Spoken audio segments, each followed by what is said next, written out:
Audio Jungle.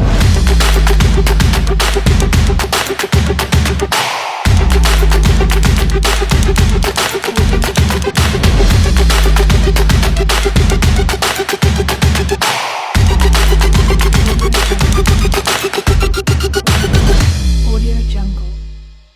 Assalamualaikum warahmatullahi wabarakatuh. Selamat pagi ibu dosen dan rekan-rekan sekalian. Kembali lagi dalam mata kuliah Pengembangan Media dan Sumber Belajar. Hari ini, saya, Ahmad Qasim, the only man in this group, dan rekan-rekan saya, yaitu Ibu Sarwiyanti, Ibu Mukhlisa, Ibu Trisunarti, dan Ibu Eni, kami akan mempresentasikan materi hari ini yaitu Principles of the Use of Technology and Media, focused on visual design for teaching and learning. Pembahasan pertama akan disampaikan oleh Ibu Sarwiyanti. Assalamualaikum warahmatullahi wabarakatuh. Baiklah, untuk bagian pertama akan dijelaskan oleh saya, Ibu Sarwiyanti. Pendidikan adalah fondasi bagi pertumbuhan dan kemajuan masyarakat. Namun, dalam era yang terus berubah dan berkembang, tantangan yang dihadapi oleh sistem pendidikan juga semakin kompleks. Pendidik perlu beradaptasi dengan perubahan dunia yang cepat, guna mempersiapkan generasi muda untuk menghadapi tantangan masa depan. Dalam perjalanan menuju transformasi pendidikan, teknologi telah menjadi sekutu yang tak tergantikan. Teknologi diharapkan dapat digunakan sebagai salah satu alat dalam mengembangkan media pembelajaran. Salah satu hal penting dalam pembuatan media pembelajaran berbasis teknologi adalah perlunya pemahaman dalam desain. Salah satunya adalah desain visual. Melalui presentasi ini, diharapkan dapat memberikan wawasan tentang pembuatan dan penerapan desain visual yang baik dalam merancang media pembelajaran guna membantu proses belajar mengajar. Ada 7 rumusan masalah dalam presentasi kali ini. 1. Bagaimana peran teknologi dalam meningkatkan efektivitas proses pembelajaran? 2. Mengapa desain visual yang baik penting dalam mendukung proses pembelajaran? 3. Bagaimana penggunaan media interaktif seperti video, simulasi, dan aplikasi pembelajaran dapat meningkatkan partisipasi dan pemahaman siswa. 4. Apa saja prinsip dasar dalam desain visual? 5. Bagaimana aksesibilitas dan inklusivitas dalam desain visual media pembelajaran? 6. Apa tantangan dan keuntungan dari penggunaan teknologi augmented reality atau AR dan virtual reality atau VR dalam pendidikan? 7. Bagaimana strategi dan alat evaluasi dapat digunakan untuk menilai efektivitas desain visual dan media pembelajaran? Bagian selanjutnya akan dijelaskan oleh rekan saya, Ibu Mukhlisa. Assalamualaikum warahmatullahi wabarakatuh. Saya akan menjelaskan bagian pembahasan yang pertama tentang peran teknologi dalam meningkatkan efektivitas proses pembelajaran. Penelitian menunjukkan bahwa integrasi teknologi yang tepat dapat meningkatkan motivasi dan keterlibatan siswa. Penggunaan media teknologi memungkinkan siswa berpartisipasi aktif dalam pembelajaran, meningkatkan minat belajar, dan mengembangkan keterampilan teknologi serta kolaborasi di era digital. Ada 3 prinsip dasar dalam pengembangan dan pemanfaatan teknologi pembelajaran. 1. Pendekatan sistem atau system approach, yaitu cara yang berurutan dan terarah dalam usaha memecahkan permasalahan. Artinya memandang segala sesuatu secara menyeluruh dengan segala komponen yang saling melekat. 2. Berorientasi pada peserta didik atau learner-centered, bahwa usaha-usaha pendidikan pembelajaran dan pelatihan harusnya memusatkan perhatiannya pada peserta didik. 3. Pemanfaatan sumber belajar semaksimal dan sebervariasi mungkin, atau utilizing learner resources. Peserta didik belajar karena berinteraksi dengan berbagai sumber belajar secara maksimal dan bervariasi. Berdasarkan hasil kajian terhadap berbagai hasil penelitian, teknologi memiliki peran yang signifikan dalam meningkatkan efektivitas proses pembelajaran, antara lain 1. Aksesibilitas, di mana teknologi telah memungkinkan akses yang lebih luas terhadap sumber daya pendidikan dan informasi. Melalui internet, siswa dan guru dapat dengan mudah mengakses materi pembelajaran, referensi, dan sumber daya pendidikan lainnya. 2. Pembelajaran interaktif. Penggunaan teknologi seperti multimedia, simulasi, dan permainan pendidikan telah menghadirkan pengalaman pembelajaran yang lebih interaktif dan menyenangkan. Ini memungkinkan siswa untuk terlibat secara aktif dalam proses pembelajaran dan meningkatkan pemahaman mereka. 3. Kolaborasi dan komunikasi. Teknologi telah memfasilitasi kolaborasi dan komunikasi yang lebih baik antara siswa dan guru, serta antara sesama siswa. Melalui platform pembelajaran online, siswa dapat berbagi ide, bekerja sama dalam proyek, dan berkomunikasi dengan cara yang lebih efektif. 4. Penggunaan data dan analisis. Teknologi juga memungkinkan pengumpulan data pembelajaran yang lebih lengkap dan analisis yang lebih mendalam. Dengan melacak kemajuan siswa dan menganalisis pola pembelajaran, guru dapat memberikan umpan balik yang lebih terarah. Assalamualaikum warahmatullahi wabarakatuh. Pembahasan kedua yaitu tentang pentingnya desain visual dalam pembelajaran. Merancang sebuah media pembelajaran dapat dilakukan dengan pendekatan desain komunikasi visual, di mana media tersebut bukanlah dimaksudkan untuk menggantikan kedudukan pengajar dalam proses pembelajaran, namun hanya sebagai perantara yang dapat digunakan oleh pengajar agar proses pembelajaran dapat berjalan efektif dan efisien dalam mencapai tujuan pembelajaran. Bila pendekatan tersebut diterapkan, perlu dipahami bahwa terdapat elemen-elemen dalam merancang sebuah karya desain komunikasi visual, antara lain tata letak perwajahan atau layout. Layout meliputi semua bentuk penempatan dan pengaturan untuk catatan tepi, pemberian gambar, penempatan garis tepi, penempatan ukuran, dan bentuk ilustrasi. Dapat dikatakan, pembuatan layout merupakan kegiatan merangkaikan unsur tertentu menjadi susunan yang baik, sehingga mencapai tujuan. Tipografi. Seni memilih huruf dari ratusan jumlah rancangan, menggabungkannya dengan jenis huruf yang berbeda, menggabungkan sejumlah kata yang sesuai dengan ruang yang tersedia. Beberapa tipe huruf mengesankan nuansa-nuansa tertentu, seperti kesan berat, ringan, kuat, lembut, jelita, dan sifat-sifat atau nuansa yang lain. Ilustrasi.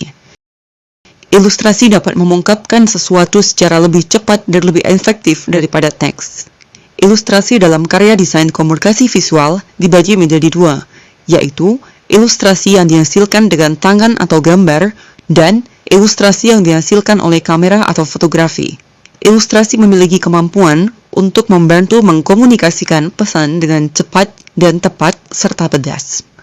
Dengan ilustrasi, maka pesan menjadi lebih berkesan, karena pembaca akan lebih mudah mengingat gambar daripada kata-kata. Simbolisme. Simbol sangat efektif digunakan sebagai sarana informasi untuk menjembatani perbedaan bahasa yang digunakan karena sifatnya yang universal dibanding kata-kata atau bahasa. Warna. Warna merupakan elemen penting yang dapat mempengaruhi sebuah desain. Warna memiliki fungsi asosiasi. Artinya, warna memiliki arti dan fungsi yang berpengaruh secara psikologis terhadap seseorang yang melihatnya. Secara psikologis, warna memiliki efek terhadap manusia. Respon terhadap warna hangat dan dingin itu berkaitan dengan usia. Anak-anak cenderung menyukai warna-warna seperti merah, pink, kuning, dan jingga. Seiring dengan bertambahnya kedewasaan, ada perubahan dengan warna yang disukai. Semakin dewasa, cenderung memilih warna yang lebih dingin dan kombinasi tipis. Hal itu karena warna memiliki makna yang dalam secara psikologis maupun estetis. Animasi. Salah satu media pembelajaran jenis audio visual gerak adalah media multimedia animasi yang terdiri dari beberapa media yang terintegrasi, antara lain gambar, suara, animasi, dan tulisan. Hasil penelitian menunjukkan bahwa siswa yang menerima pembelajaran dengan kombinasi teks dan animasi menunjukkan tingkat perhatian yang lebih tinggi dan memperoleh pemahaman yang lebih baik daripada kelompok yang hanya menerima teks. Suara. Suara yang dihasilkan dalam multimedia berisikan informasi suara yang kompleks. Informasi tersebut antara lain berupa suara orang berbicara, musik, atau efek suara, atau sound effect, yaitu suara selain percakapan dan musik, seperti suara bilas pecah, halilintar. Dengan memahami dan menerapkan elemen-elemen penting dalam merancang sebuah karya desain komunikasi visual tersebut, pendidik dapat menciptakan materi pembelajaran yang lebih menarik dan efektif. Selanjutnya, pembahasan ketiga akan disampaikan oleh rekan saya, Ibu Eni. Assalamualaikum warahmatullahi wabarakatuh. saya akan menyampaikan pembahasan ketiga tentang media interaktif sebagai alat bantu pembelajaran. Menurut Munir 2008, kemampuan multimedia sebagai alat bantu pembelajaran adalah memberikan pelajaran secara individu melalui sistem tutor pribadi. Multimedia mampu mengulang informasi. Jika siswa kurang memahami materi yang disajikan, siswa dapat melihat kembali program multimedia secara berulang hingga memahaminya. Penggunaan multimedia dapat memacu motivasi belajar siswa, memberikan penjelasan yang lebih baik dan lengkap terhadap suatu pokok pembelajaran. Contoh media interaktif yang efektif dalam pengajaran di sekolah meliputi platform seperti Kahoot dan Quizzes untuk kuis interaktif, dan Google Classroom untuk manajemen pembelajaran. Alat ini dapat meningkatkan kolaborasi dan interaksi antar siswa. Selanjutnya pembahasan keempat, prinsip konsistensi dan koherensi dalam desain pembelajaran visual. Yang pertama, prinsip konsistensi. Konsistensi merujuk pada keberlanjutan dan kecocokan elemen-elemen multimedia dalam seluruh pembelajaran. Elemen-elemen tersebut harus memiliki gaya yang seragam, penggunaan warna, font, dan tata letak yang konsisten. Jika terdapat perbedaan yang mencolok dalam tampilan atau gaya antara satu elemen multimedia dengan yang lainnya, hal itu dapat mengganggu keseluruhan pengalaman belajar dan membuat siswa bingung. 2. Prinsip koherensi. Prinsip koherensi dalam teori multimedia mengacu pada prinsip bahwa elemen-elemen multimedia yang digunakan dalam pembelajaran harus memiliki keselarasan dan konsistensi satu sama lain. Ini berarti bahwa elemen-elemen tersebut harus saling mendukung, memiliki hubungan yang jelas, dan terintegrasi dengan baik dalam konteks pembelajaran.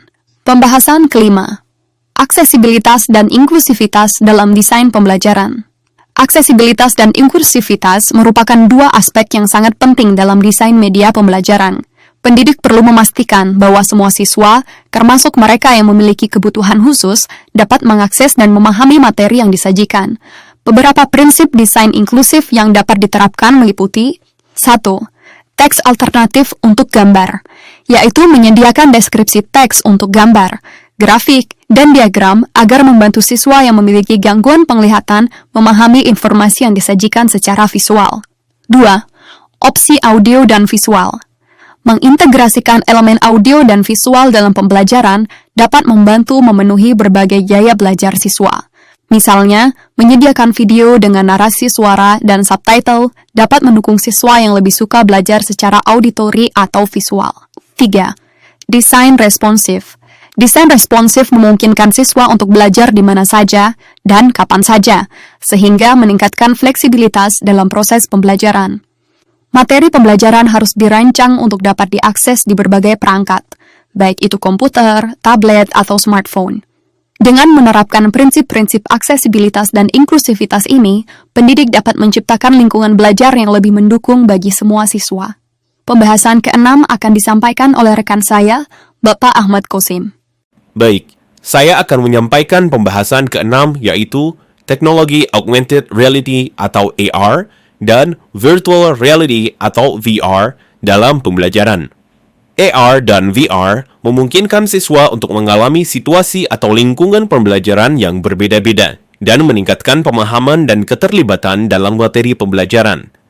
Teknologi augmented reality atau AR dan virtual reality atau VR semakin banyak digunakan dalam pendidikan karena memberikan pengalaman belajar yang imersif dan interaktif. AR dalam pembelajaran. Dari perspektif guru, AR adalah alat untuk menyampaikan materi dengan cara yang lebih inovatif dan adaptif, memungkinkan pengalaman belajar yang lebih berkesan dan disesuaikan untuk setiap siswa. Dengan bantuan AR, siswa lebih cenderung untuk berpartisipasi aktif yang telah terbukti meningkatkan keterampilan berpikir kritis dan pemecahan masalah. VR dalam pembelajaran. Dalam VR, siswa dapat melakukan eksplorasi virtual ke situs sejarah atau melakukan simulasi ilmiah yang tidak mungkin dilakukan di dunia nyata. Dengan teknologi VR, memungkinkan siswa untuk terlibat secara langsung dalam materi pembelajaran. Misalnya, siswa dapat menjelajahi museum kelas dunia seperti Louvre atau Smithsonian dari ruang kelas mereka, memeriksa artefak dan karya seni secara dekat. Pengalaman ini membantu meningkatkan pemahaman dan ingatan siswa terhadap materi. Penelitian menunjukkan bahwa penggunaan AR dan VR dalam pembelajaran dapat meningkatkan motivasi siswa untuk belajar. Namun, ada tantangan dalam penerapan teknologi ini, seperti biaya yang tinggi dan kebutuhan akan infrastruktur yang memadai. Sebuah studi oleh Virtual Reality Developers Association tahun 2019 menunjukkan bahwa sekolah seringkali menghadapi kesulitan dalam mengadopsi teknologi ini karena kurangnya anggaran dan kurangnya pelatihan untuk pendidik. Selanjutnya, pembahasan ke-7.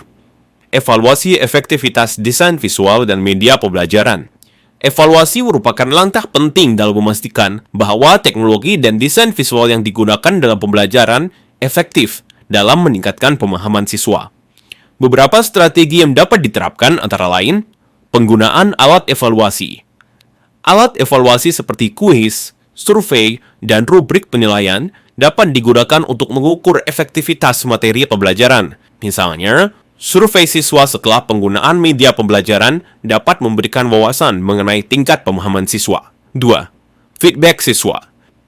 Penelitian menunjukkan bahwa umpan balik siswa dapat memberikan informasi yang berharga tentang elemen yang perlu diperbaiki dalam proses pembelajaran. 3. Analisis kinerja akademik.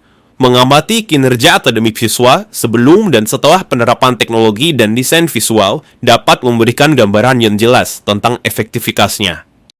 Dari ketujuh pembahasan yang telah saya dan rekan-rekan saya sampaikan, dapat disimpulkan bahwa peran teknologi dalam pendidikan terbukti signifikan dalam meningkatkan efektivitas pembelajaran. Teknologi dapat meningkatkan aksesibilitas, interaktivitas, dan memberikan pengalaman belajar yang lebih mendalam bagi siswa.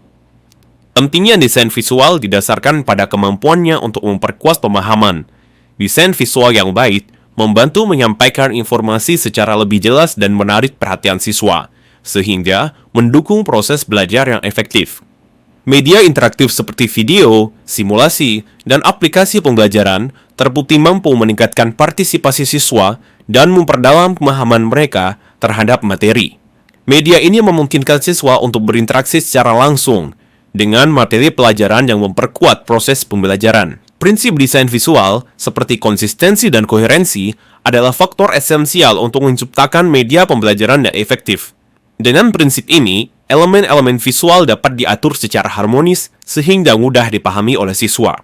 Aksesibilitas dan inklusivitas dalam desain media sangat penting agar seluruh siswa, termasuk mereka dengan kebutuhan khusus, dapat mengakses dan memahami materi pembelajaran secara setara. Teknologi AR dan VR memberikan pengalaman belajar imersif yang inovatif, memungkinkan siswa untuk mengalami pembelajaran dalam lingkungan yang lebih realistis dan mendalam. Namun, implementasi teknologi ini masih menghadapi tantangan terkait biaya dan infrastruktur. Evaluasi efektivitas desain visual dan media diperlukan untuk memastikan media tersebut mencapai tujuannya. Baiklah, demikian presentasi kami tentang visual design for teaching and learning. Terima kasih atas perhatiannya. Wassalamualaikum warahmatullahi wabarakatuh.